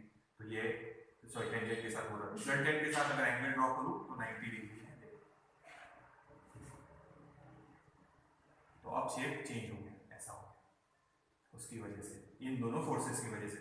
रिजल्टेंट इधर आया, रिजल्टेंट को जो सरफेस है वो एंगल नॉर्मल रहेगा, ये 90 डिग्री आ गया। तो शेप कैसा बन गया यहाँ पे? अब हम यहाँ लिख सकते हैं ये बन गया हमारा कॉनकेव मेनिस्कस। तो या फिर ऐसे इमेजिन कर सकते कि इस मॉलिक्यूल को लिक्विड ने अपनी तरफ पुल किया है अपवर्ड डायरेक्शन में, इसलिए शेप क्या बन गया? कॉनकेव। देखो तो रिजल्टेंट जिस डायरेक्शन में आया है सॉलिड की तरफ आया है, तो अगर इक्विलिब्रियम में चाहिए यानी बैलेंस चाहिए सब कुछ, तो ये जो रिजल्टेंट फोर्स है वो सरफेस को होना चाहिए नॉर्मल, इसलिए सरफेस ने अपना शेप चेंज कर दिया। या इन शॉर्ट हम ध्यान रख सकते हैं कि एडहेसिव फोर्स स्ट्रांग है, उसने मॉलिक्यूल को अपनी तरफ पुल करके रखा है। या बड़ी डायग्राम में समझाऊं तो ऐसे समझा सकते हैं। देखो ये कंटेनर हो गया, ये सरफेस पहले स्ट्रेट था पर इधर वाले कुछ मॉलिक्यूल्स को सॉलिड ने अपनी तरफ अट्रैक्ट कर लिया और इधर वाले भी कुछ मॉलिक्यूल्स को सॉलिड ने अपनी तरफ अट्रैक्ट कर लिया। ध्यान से देखेंगे तो ये ऐसे बन गया शेप। तो ये कौन सा शेप बना है? Concave meniscus. और ध्यान रखना बाद में काम आएगा, इधर से दबा हुआ है मतलब इधर प्रेशर ज्यादा है और इधर प्रेशर कम है। तो हम ऐसा भी कंसीडर कर सकते हैं जैसे दो पोल के ऊपर अगर हमने कोई टेंट बांध के रखा है और इधर से कोई प्रेशर बढ़ा है तो उसका शेप ऐसा बन जाएगा।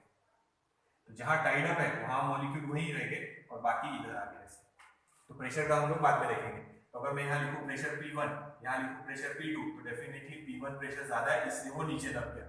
और ये मॉलिक्यूल जो सॉलिड के कांटेक्ट में थे वो वहीं रह गए, बाकी मॉलिक्यूल ऐसे। तो प्रेशर डिफरेंस पर से भी आ सकता, पर अभी फिलहाल रिजल्टेंट से याद रखो। अगर इक्विलिब्रियम में रखना है तो ये जो सरफेस है वो इसको 90 डिग्री पे होना चाहिए, इसीलिए उसका शेप हो जाएगा कॉनकेव मेनिस्कस। या ऐसा लॉजिक याद रखो, या हम ऐसे समझ सकते कि कंटेनर का एक बार फिर से बता देता ध्यान दो। ये बड़ा कंटेनर है देखो और लिक्विड इसके कांटेक्ट में ये रहा ऐसे। तो इधर एडहेसिव फोर्स स्ट्रांग है तो लिक्विड थोड़ा सा ऊपर की तरफ राइज होगा और यहाँ पे भी थोड़ा ऊपर की तरफ सॉलिड पे राइज हो जाएगा। तो शेप कैसा बन जाएगा? कॉनकेव। ठीक है, तो ये हो गया इसका एक्सप्लेनेशन। तो अब ये जो सिंबल है वो यहाँ पे भी वैसे ही यूज करेंगे, ये भी वही रहेगा। एपी यानी एडहेसिव फोर्स, एसी यानी कोहेसिव फोर्स, एआर यानी रिजल्टेंट फोर्स।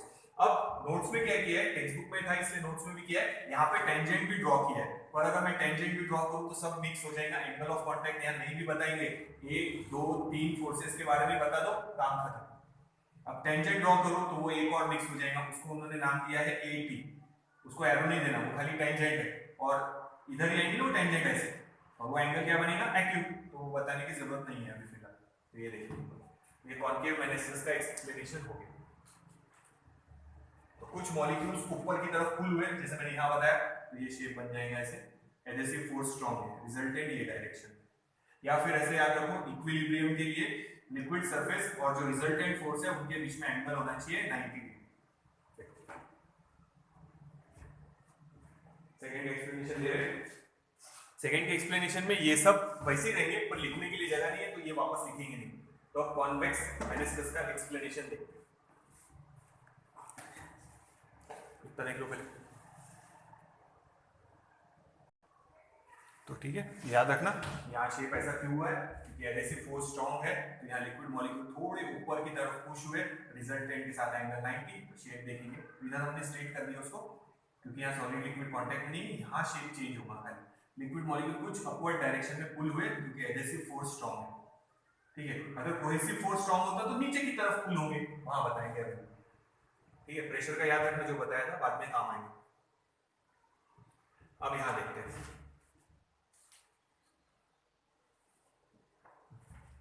कंटेनर, ये सॉलिड, पहले शेड कर देते इसको थोड़ा सा, फिर बाद में देखेंगे, और ये है लिक्विड। अरे एग्जांपल लिखने का नहीं क्या, ठीक है एग्जांपल लिख लेते, तो पहले नाम लिख लेते हैं सॉलिड, ये इधर है लिक्विड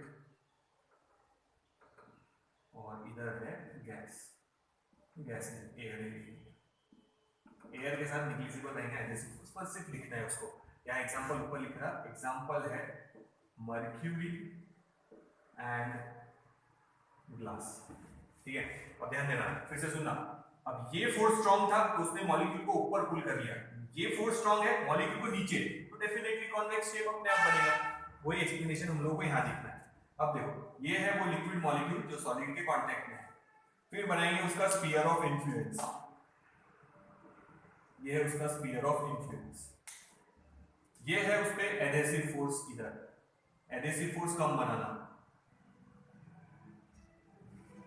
और कोहेसिव फोर्स ज्यादा बनाएंगे, क्योंकि कोहेसिव फोर्स स्ट्रांग है, अभी बताया था जब वेट कर रहा है या नहीं कर रहा उसमें बताया था। So this is C, this is A and this is P. एक मिनट ये बेचने वाले को जाना,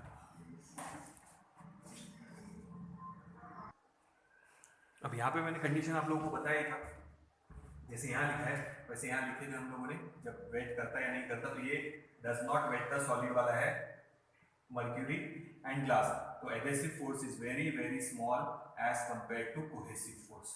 तो एडहेसिव फोर्स स्मॉल बताया, कोहेसिव फोर्स ज्यादा बताया, ठीक है। तो अब resultant definitely inside the liquid आएगा जिधर बड़ा वेक्टर है, तो ये है हमारा रिजल्टेंट। अब ध्यान दो, पहले मॉलिक्यूल ऊपर की तरफ पुल हो रहे थे क्योंकि एडहेसिव फोर्स ज्यादा था, अब कोहेसिव फोर्स ज्यादा है तो नीचे की तरफ पुल होंगे, तो shape of the meniscus will become convex, ये इतना जो सॉलिड के कांटेक्ट में है वो। वापस देखो शेप कैसा हो जाएगा, यहां से आगे स्ट्रेट,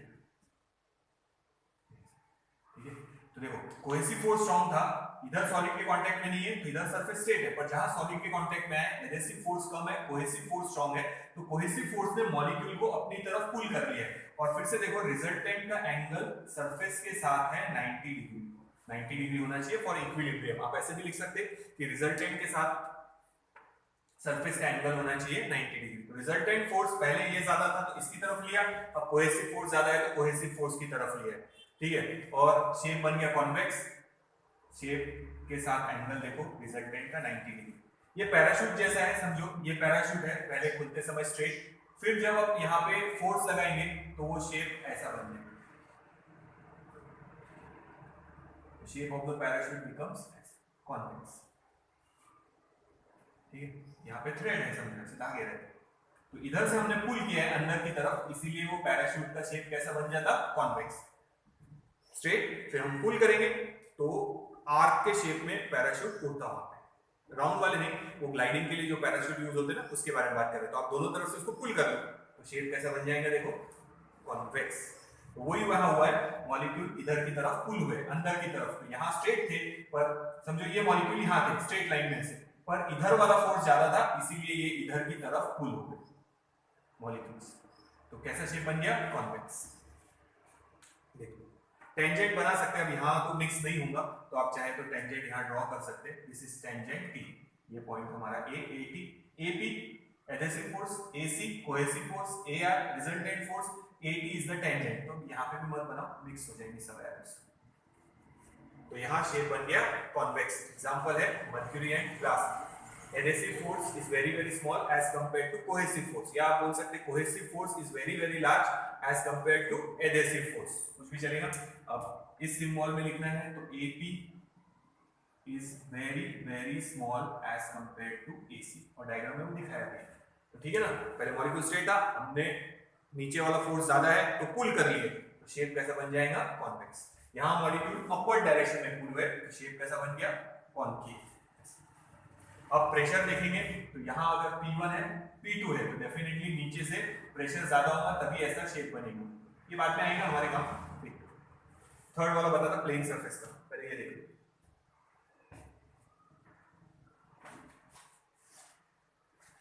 ये दोनों देख लो एक बार, नोट्स में पढ़ लो, फिर आगे चलते थर्ड वाला बताओ।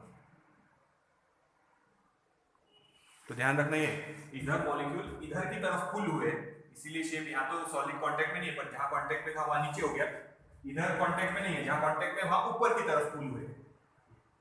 तो ये शेप ऐसा कॉन्केव और ये शेप कॉन्वेक्स। याद रखो जो रिजल्टेंट बना है सरफेस उसके साथ 90 डिग्री, तो यहाँ शेप बनेगा कॉन्केव, यहाँ बनेगा 90 डिग्री के लिए कॉन्वेक्स। ऐसा लिखना पड़ेगा, पर लॉजिक समझना में। तो ये कॉन्केव मैंने डिस्कस, वो कॉन्वेक्स मैंने discuss. Plane angle of contact 0 वाला वो समझाना। तो ये है एंगल ऑफ कांटेक्ट, यहाँ मेंशन कर देना एक्यूट, थीटा इज एक्यूट यानी theta is less than 90 degree, और यहाँ आएगा थीटा ग्रेटर देन 90 डिग्री यानी ऑब्ट्यूज। तो टेंजेंट चाहे तो बना सकते हैं, नोट्स में ही यहाँ टेंजेंट बनाएंगे, तो ये एंगल बनाएंगे, तो ये एंगल हमारा थीटा है। 80 बनाने की जरूरत नहीं है, अभी सब मिक्स हो जाएगा, इसीलिए हटाएंगे। एक्यूट ऑब्ट्यूज पहले समझा दिया, ये डायग्राम। तो क्वेश्चन ऐसा आ सकता कि what is angle of contact, यानी एंगल ऑफ कांटेक्ट की डेफिनेशन लिखो। Why for the liquid which partially wet the solid angle of contact is acute. अगर ऐसा पूछा कि व्हाई एक्सप्लेन करो, या why the meniscus is concave where liquid partially wet the solid, तो इसकी डायग्राम और इसका एक्सप्लेनेशन लिखना है। और अगर कॉन्वेक्स के बारे में पूछा तो इसकी डायग्राम और इसका एक्सप्लेनेशन लिखना है। तो एंगल ऑफ कांटेक्ट की डेफिनेशन के साथ ये अकेला भी आ सकता, ये अकेला भी आ सकता, कि शेप कॉन्केव क्यों है, शेप कॉन्वेक्स क्यों है, उसका एक्सप्लेनेशन दो। तो कॉन्केव कब रहेगा, कॉन्वेक्स कब रहेगा, उसका एक्सप्लेनेशन दे सकते हो विद एग्जांपल, सब आ गया है। देखो एक बार फिर आगे लेते हैं।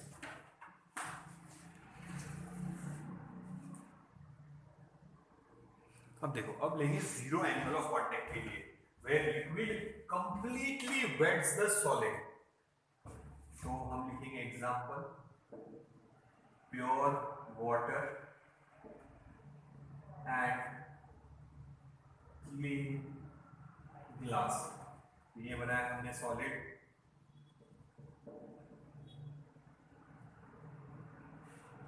ये लिक्विड, ठीक है,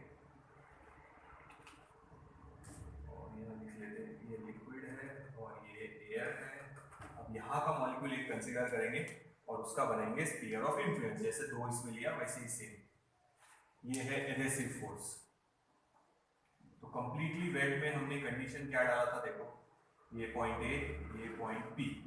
सो हमने बोला था adhesive force is very very very large as compare to cohesive force. Adhesive force यहाँ तो ग्रेटर ही लगा ली, यहाँ पे एडहेसिव फोर्स बहुत लार्ज है, या आप ऐसे भी लिख सकते हैं AP is very very very large as compare to cohesive force. तो अप्रोक्सीमेटली हम लोग कोहेसिव फोर्स AC, तो एडहेसिव फोर्स ज्यादा है, कोहेसिव फोर्स कम है, तो कोहेसिव फोर्स AC अप्रोक्सीमेटली हम लोग ले रहे हैं 0, कि वो है ही नहीं, समझो। तो यहाँ देखो यही डायग्राम, फिर से वही एक्सप्लेनेशन है, सिर्फ फर्क इतना था यहाँ एडहेसिव फोर्स ज्यादा था, कोहेसिव फोर्स था मगर कम था। अब कोहेसिव फोर्स 0 ही है, अब एक ही वेक्टर बचा है, समझो ये इतना कम है कि अपन उसको अप्रोक्सीमेटली 0 कंसीडर करेंगे। अब अपने पास एक ही फोर्स बचा है, एक ही फोर्स कौन सा बचा है हमने, हमारे पास एडहेसिव फोर्स, तो रिजल्टेंट भी उसी डायरेक्शन में आएगा। तो AR is the resultant, resultant उसी डायरेक्शन में आएगा, रिजल्टेंट सेम डायरेक्शन में आएगा। एक ही वेक्टर है, सिर्फ अपन पुल कर रहे हैं उसको, तो रिजल्टेंट जिस डायरेक्शन में आएगा, जिधर कौन सा फोर्स है, AP यानी adhesive force. Cohesive force negligible है, थोड़ा सा बना सकते थे, पर अप्रोक्सीमेटली हम लोग उसको क्या ले रहे हैं, 0। तो कोहेसिव फोर्स है ही नहीं, सिर्फ एडहेसिव फोर्स है। तो लिक्विड मॉलिक्यूल अपवर्ड डायरेक्शन में अट्रैक्ट हुए, तो यहाँ पे भी अपवर्ड डायरेक्शन में अट्रैक्ट होंगे, पर कैसे अट्रैक्ट होंगे, देखो और ज्यादा ऊपर की तरफ अट्रैक्ट होंगे ऐसे, और ये सरफेस ऐसा रहेगा इधर वाला स्ट्रेट, तो लिक्विड थोड़ा नीचे निकले। तो देखो यहाँ पे देखो ये क्या है, थोड़ा सा लिक्विड अपवर्ड डायरेक्शन में अट्रैक्ट हुआ था, यहाँ देखो बहुत ज्यादा लिक्विड अपवर्ड डायरेक्शन में मूव हुआ है, बहुत ज्यादा अपवर्ड डायरेक्शन में। तो यहाँ अगर ध्यान से देखेंगे तो लिक्विड बहुत कम है, इसीलिए हमने कोहेसिव फोर्स अप्रोक्सीमेटली 0 कंसीडर किया। तो लिक्विड बहुत ज्यादा ऊपर राइज हुआ है क्योंकि सिर्फ अधेसिव फोर्स है। अब जब पूरा आप लिक्विड नीचे गिरा देंगे तो इतनी लेयर वहां चिपक के रहेंगी और बाकी सारा लिक्विड नीचे गिर जाएंगे। तो यहाँ पे बहुत स्ट्रॉन्ग है adhesive force with solid molecule. तो ये देखो और ज्यादा ऊपर राइज हुआ है, तो यहाँ लिक्विड मॉलिक्यूल्स कम है इसके साथ में, तो इसीलिए हमने कोहेसिव फोर्स अप्रोक्सीमेटली क्या लिया, 0। अब ये स्ट्रेट जैसा ही है तो टेंजेंट बनाएंगे तो इधर ही एंगल होता है। तो सरफेस के साथ टेंजेंट हम किसके साथ देख रहे हैं बेटा, देखो अगर यहाँ पे भी टेंजेंट बना है तो ये पॉइंट ऑफ कांटेक्ट पे टेंजेंट और एंगल ले रहे हैं हम लोग solid surface which is inside the liquid. तो ये टेंजेंट बनी है सॉलिड सरफेस पे which is inside the liquid, तो एंगल ऑफ कांटेक्ट आएगा 0 degree. Pure water and glass. तो लिक्विड और ज्यादा ऊपर की तरफ राइज होगा, जैसे हम यहाँ पुल किए तो लिक्विड थोड़ा राइज हुआ, अब यहाँ और ज्यादा राइज होगा क्योंकि ये फोर्स ज्यादा है। अब और ज्यादा राइज हुआ तो यहाँ लिक्विड मॉलिक्यूल कम है तो एडेसिव फोर्स अप्रोक्सीमेटली 0 ले। तो रिजल्टेंट हमने उसी डायरेक्शन में बनाया है जिधर हमारा एपी यानी एडेसिव फोर्स है। तो ये हो गया। तो ये तीन ही केसेस इंपॉर्टेंट है, पर उसमें एक और चौथी केस दिया है वो मैं सिर्फ समझा रहा आप लोगों को, वो लर्न करने की जरूरत नहीं, पर फिल इन द ब्लैंक के लिए याद रखना। वो हाइपोथेटिकल केस है, एक्चुअल में ये तीन ही केस हो सकते हैं। वो चौथी जो केस है वो हो ही नहीं सकती, या तो एक्यूट एंगल होगा या ऑब्ट्यूस होगा या 0 होगा। वो जो तीसरी केस उन्होंने 90 डिग्री, सॉरी चौथी केस जो उन्होंने 90 डिग्री वाली दी है, उन्होंने खुद ही वहां पे मेंशन किया है it is hypothetical case, hypothetical imaginary case है। तो मेन तो ये तीन ही है जो हमने बताया। तो लिक्विड वेट कर रहा, ये कर रहा पार्शियली, ये कर रहा कंप्लीटली। पार्शियली में थोड़ा फोर्स है एडेसिव फोर्स, कोहेसिव फोर्स से ज्यादा है, बट यहाँ बहुत ज्यादा है एडेसिव फोर्स। तो लिक्विड और ज्यादा ऊपर राइज हुआ, तो शेप और ज्यादा चेंज कर दिया हम लोगों ने। देखो यहाँ पे थोड़ा सा राइज बताया था, यहाँ पे बहुत ज्यादा राइज बचा है। तो यहाँ पे लिक्विड कम है तो एडेसिव फोर्स रखा है, कोहेसिव फोर्स को हमने निग्लेक्ट कर दिया। तो कोहेसिव फोर्स बहुत ज्यादा स्ट्रॉन्ग है। अब यहाँ टेंजेंट बनाएंगे तो ये एंगल 0 सरफेस के साथ, यहाँ पे भी बना सकते थे टेंजेंट, पर बनाए नहीं हम लोगों ने मिक्स करने के लिए। तो ये टेंजेंट बनाएंगे, ये angle with the solid surface theta, ये टेंजेंट बन गई इस पे स्ट्रेट लाइन पे, स्ट्रेट टेंजेंट। अब ये स्ट्रेट लाइन जैसे ही है तो टेंजेंट यहाँ बनेगी, टेंजेंट बनी है सॉलिड सरफेस के साथ, ये टेंजेंट और यही सॉलिड सरफेस, तो एंगल कितना हो गया, देखो चौथी वाली केस समझा था अभी।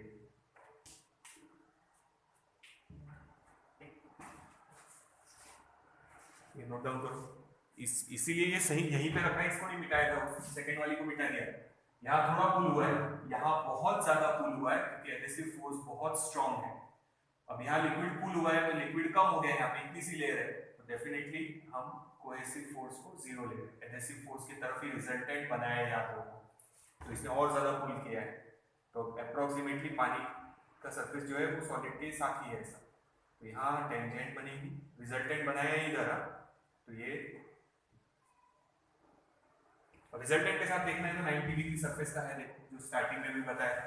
ये देखो सरफेस के साथ एंगल 90 डिग्री रिजल्टेंट का, लिक्विड सरफेस के साथ, तो यहाँ अप्रोक्सीमेटली 90 डिग्री है। पर एंगल ऑफ कांटेक्ट पूछा तो ये हमने टेंजेंट ड्रॉ किया है solid surface which is inside the liquid, तो ये हमारी टेंजेंट, ये लिक्विड सरफेस सीधे जैसे ही अप्रोक्सीमेटली। अब ये एंगल 90 डिग्री ये जो बना है, पर ये हमारा टेंजेंट हो गया और ये हमारा सॉलिड सरफेस। तो सॉलिड सरफेस और टेंजेंट दोनों के बीच में एंगल सी। तो ये देख लो लास्ट वाली केस हाइपोथेटिकल है, पर वो बता देता है, एक बार देख लो एक बार ये। तो उसके लिए दोनों मिटा रहे हैं। अब तीन ही केस इंपॉर्टेंट है, फर्स्ट सेकंड एंड थर्ड, वो एक्चुअल में पॉसिबल है। जो चौथी केस ले रहे वो हाइपोथेटिकल है, इमेजिनरी कॉन्सेप्ट।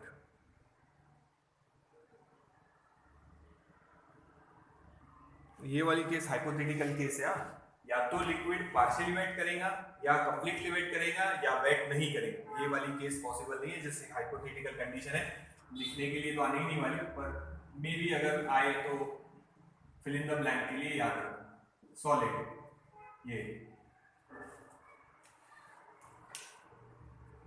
ये है लिक्विड हमारा, ये लिक्विड, ये एयर, और ये है हमारा स्फीयर ऑफ इन्फ्लुएंस इस मॉलिक्यूल। तो ये वाली केस में ये है हमारा एडेसिव फोर्स AP, ये है हमारा कोहेसिव फोर्स AC, ये एग्जैक्टली 45 पे रहना चाहिए और रिजल्टेंट हमारा इन दोनों का एग्जैक्टली इधर आना चाहिए AR, जो कि पॉसिबल नहीं है। या तो एडहेसिव फोर्स स्ट्रांग होगा तो रिजल्टेंट इधर आएगा, या तो कोहेसिव फोर्स स्ट्रांग होगा रिजल्टेंट इधर आएगा, दोनों में से कोई एक केस रहेगा। ठीक है, समझ में आ रहा है? या तो रिजल्टेंट सॉलिड की तरफ रहेगा, एडहेसिव फोर्स ज्यादा है तो, अगर कोहेसिव फोर्स ज्यादा है तो रिजल्टेंट लिक्विड में रहेगा, पर रिजल्टेंट अलोंग द बॉर्डर ये पॉसिबल नहीं है। ठीक है, बट यहाँ रिजल्टेंट अलोंग द बॉर्डर आया तो एंगल ऑफ कांटेक्ट कितना रहेगा 90 डिग्री, सरफेस कैसा रहेगा स्ट्रेट प्लेन, और ऐसा पॉसिबल ही नहीं है। या तो लिक्विड वेट करेगा या वेट नहीं करेगा। वेट करने में दो कंडीशन, या तो पार्शियली वेट करेगा या कंप्लीटली वेट करेगा, यानी गीला करेगा या नहीं करेगा, यही दो पॉसिबिलिटी है। तो उसमें ये पॉसिबिलिटी आई नहीं सकती कि सरफेस स्ट्रेट रहे, या तो शेप कॉन्वेक्स रहेगा या शेप कॉनकेव रहेगा, प्लेन शेप बनना पॉसिबल नहीं है। हाँ, वो शेप आप थोड़ा सा प्लेन के जैसा बोल सकते हैं, जब वो लिक्विड एकदम ऐसा राइज हुआ है और ऐसा शेप बनाया था हम लोगों ने, फिर भी देखो अगर ये एकदम क्लोज देखे जाए तो फिर हम उसको प्लेन कंसीडर कर सकते हैं, बट वो प्लेन नहीं है। ध्यान रखो, यहाँ थोड़ा सा कर्व है, दिखने में वो प्लेन सरफेस दिखेगा, पर यहाँ पे थोड़ा राइज हुआ है, यहाँ कुछ भी राइज नहीं हुआ है, न नीचे फॉल हुआ है, ये सरफेस कैसा है प्लेन। तो ये पॉसिबल नहीं है, ये हाइपोथेटिकल कंडीशन है, बस इतना याद है। फिर इन द ब्लैंक में क्या याद रखना है वो देखो, उन्होंने 3 कंडीशंस दी है, पर वो कंडीशन देते समय फॉर्मूला नहीं मेंशन किया है, मैं आप लोगों को फॉर्मूला बता रहा हूं, वो एक बार देख लेना। tan थीटा यानी एंगल ऑफ कांटेक्ट का फॉर्मूला बता रहा मैं, कॉम्पिटिटिव में हमारे काम आएगा। देखो, तो tan थीटा का फॉर्मूला बता रहा था, वो दिया नहीं है टेक्स्ट बुक में, पर आप लोगों को याद रखना है। और ये याद रखना, ये वाली केस पॉसिबल नहीं है, या तो लिक्विड वेट करेगा या वेट नहीं करेगा। वेट करने में भले दो कंडीशन है, पार्शियली या कंप्लीटली, तो या तो लिक्विड गीला करेगा या नहीं करेगा, पर ये वाला पॉसिबिलिटी है ही नहीं। या तो सरफेस कॉनकेव होगा या सरफेस कॉन्वेक्स होगा, प्लेन सरफेस की पॉसिबिलिटी है ही नहीं। तो ये हाइपोथेटिकल कंडीशन है, ये लिखना है, बस थ्योरेटिकल एक्सप्लेन करना है कि ये हाइपोथेटिकल है, ये पॉसिबल नहीं है कि रिजल्टेंट आए अलोंग द सरफेस और सरफेस लिक्विड का रहेगा plane, this is not possible. ठीक है, तो ये देखो एक्चुअल फॉर्मूला ऐसा लिखना चाहिए था हम लोगों ने, tan theta is equals to, बाद में हम हमारे AP और AC के हिसाब से लिख लेंगे, cohesive force FC √2 FA minus FC, ये फॉर्मूला कॉम्पिटिटिव में हमारे काम आएंगे। तो उन्होंने दिया नहीं है, पर कंडीशन दिया है तो हम लिख रहे, हम हमारे हिसाब से लिख लेते। tan थीटा यानी angle of contact, it is AC cohesive force upon √2 AP यानी एडहेसिव फोर्स माइनस AC यानी कोहेसिव फोर्स। ये फॉर्मूला है। फर्स्ट हम ले रहे हैं एक्यूट एंगल पे, एक्यूट एंगल यानी theta is less than 90 degree, surface कौन सा बनेगा, सरफेस कौन सा बनेगा कॉनकेव। हाँ, अब ध्यान दो, यहाँ पे करके बताता, फिर डायरेक्ट यहाँ कंडीशन डाल दीजिए। हाँ, तो देखो अगर एक्यूट है थीटा यानी थीटा पॉजिटिव रहेगा, थीटा पॉजिटिव, tan थीटा की वैल्यू पॉजिटिव आनी चाहिए। tan थीटा की वैल्यू देखो, ध्यान देना, tan थीटा की वैल्यू अगर पॉजिटिव आई तो ही थीटा एक्यूट रहे। तो tan थीटा की पॉजिटिव कब आएंगी वैल्यू, जब ये वैल्यू पॉजिटिव आएंगी, नीचे का सबट्रैक्शन, यानी हम बोलेंगे √2 AP माइनस AC, ये जो है ये पॉजिटिव आना चाहिए। ये पॉजिटिव कब आएगा, जब ये वैल्यू ग्रेटर रहेगी, ये वैल्यू स्मॉलर रहेगी, तभी आंसर पॉजिटिव आएगा। या आप ऐसा लिख सकते हैं AP √2 इधर ले लेते, AC अपॉन √2, तो वो कंडीशन यहाँ डाल देते हैं, AP यानी adhesive force is greater then AC upon √2। अगर ये कंडीशन रही तो एक्यूट एंगल रहेगा और शेप कैसा रहेगा कॉनकेव। देखो, तो ये फॉर्मूला उन्होंने दिया नहीं है, पर कंडीशन दी है, तो मैंने फॉर्मूला बता दिया है, डिराइव करने का कोई मतलब नहीं है, कॉम्पिटिटिव के टाइम देखेंगे इसका। दूसरी कंडीशन ऑब्ट्यूज के लिए, ऑब्ट्यूज एंगल यानी theta greater than 90 degree, shape बनेगा कॉन्वेक्स। तो इसके लिए कंडीशन समझना, tan थीटा की वैल्यू अगर रही निगेटिव, tan थीटा की वैल्यू निगेटिव, तभी थीटा ऑब्ट्यूज रहेगा। tan थीटा की वैल्यू अगर निगेटिव है तो जब हम इसको सॉल्व करेंगे तो थीटा आएगा ऑब्ट्यूज, यानी ग्रेटर देन 90 डिग्री। तो इसकी वैल्यू निगेटिव लाना है तो डिनोमिनेटर में √2 AP ये जो है it should be less than AC, यानी ये वैल्यू स्मॉल है और ये वैल्यू लार्ज है, तभी आंसर नेगेटिव आएगा। तो हम यहाँ लिखेंगे AP √2 उधर कर लो लेस देन AC अपॉन √2।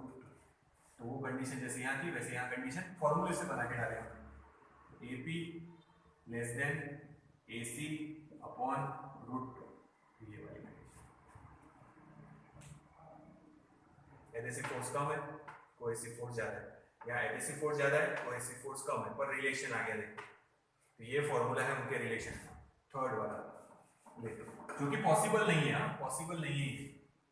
तो यहाँ लिख लेते थर्ड वाला, जगह नहीं है यहाँ लिख देते थर्ड वाला, theta is equals to 90 degree के लिए, theta greater than theta less than. अगर tan 90 देखेंगे तो tan 90 है इंफिनिटी नॉट डिफाइंड, मतलब डिनोमिनेटर की वैल्यू क्या आनी चाहिए 0, मतलब √2 AP is equals to AC, दोनों जब सेम रहेंगे तभी आंसर अपॉन में 0 आएगा, अपॉन में 0 मतलब इंफिनिटी हो गया, यानी थीटा आ जाएगा 90 डिग्री। तो हम ऐसा भी लिख सकते हैं AP is equals to AC upon √2। ये कंडीशन पॉसिबल नहीं है, पर थीटा 90 के लिए ऐसा बना सकते हैं।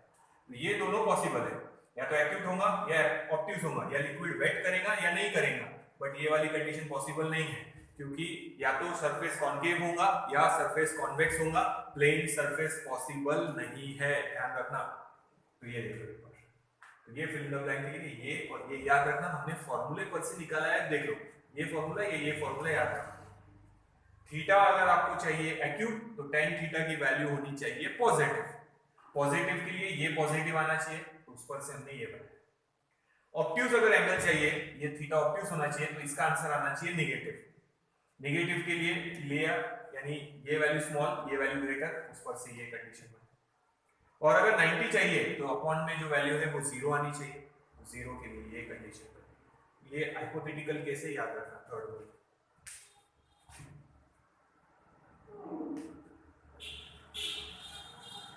ये और ये तो यहाँ अभी हमारा एक टॉपिक एंगल ऑफ कांटेक्ट खत्म हुआ है, अभी और उसका थोड़ा बाकी है, फिर देखेंगे उसको आगे नेक्स्ट वीडियो में। इतना देखें तो फिर से एक बार फर्स्ट वाली कंडीशन फिर से एक बार बता देता, सेकंड वाली एक बार फिर से बता देता कि यहाँ से कैसे रहा है, थर्ड वाली देख लो फिर से।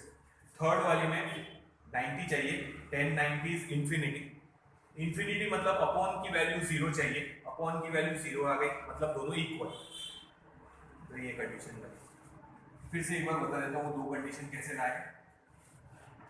थीटा एक्यूट मतलब tan थीटा की वैल्यू चाहिए पॉजिटिव, tan थीटा की वैल्यू चाहिए पॉजिटिव, मतलब ये वैल्यू ग्रेटर होनी चाहिए, यानी √2 AP should be greater than AC, √2 इधर अपॉन में कर दिया, ये कंडीशन। सेकंड में ऑब्ट्यूज चाहिए, मतलब tan थीटा की वैल्यू आनी चाहिए निगेटिव, निगेटिव लाना है तो ये वैल्यू कम होनी चाहिए, ये वैल्यू ज्यादा, तभी आंसर निगेटिव आएगा, तो हमने साइन बदल दिया ऐसे, तो ये √2 इधर कर दो। तो ऐसे आपको फॉर्मूला अगर याद रखेंगे तो फिर ये कंडीशन लर्न करने की जरूरत नहीं पड़ेगी, अगर कंडीशन लर्न भी कर लेंगे तो भी चलेगा, वो फॉर्मूला कॉम्पिटिटिव वालों में लिखा के दूंगा वापस आप लोगों को। तो ये हो गया हमारा एक topic, shape of the meniscus, shape of the liquid drop से नेक्स्ट वीडियो में शुरू करेंगे। तो ये वीडियो थोड़ा लेंथी हुआ है, पर बीच में छोड़ भी नहीं सकते थे, तो एक बार दो बार अच्छे से देख लो, फिर नेक्स्ट वीडियो में आगे का कंटिन्यू करो। तो याद रखना थर्ड वाली जो केस हमने बनाया है, ये वाली जो लिखा है, इट इज नॉट पॉसिबल, या तो लिक्विड वेट करेगा या नहीं करेगा, यानी या तो शेप कॉन्केव होगा या शेप कॉन्वेक्स होगा, प्लेन शेप रहेगा, ये पॉसिबल नहीं है। ठीक है, तो नेक्स्ट वीडियो में आगे कंटिन्यू करेंगे।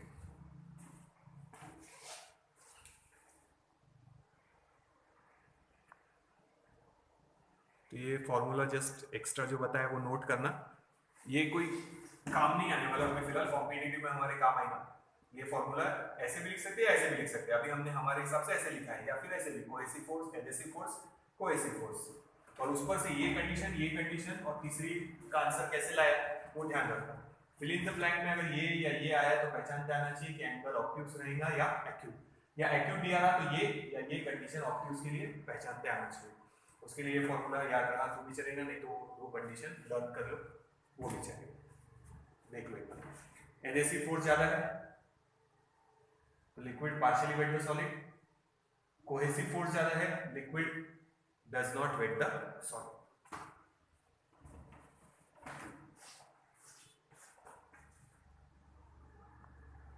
इसके आगे नेक्स्ट वीडियो में कंटिन्यू करेंगे।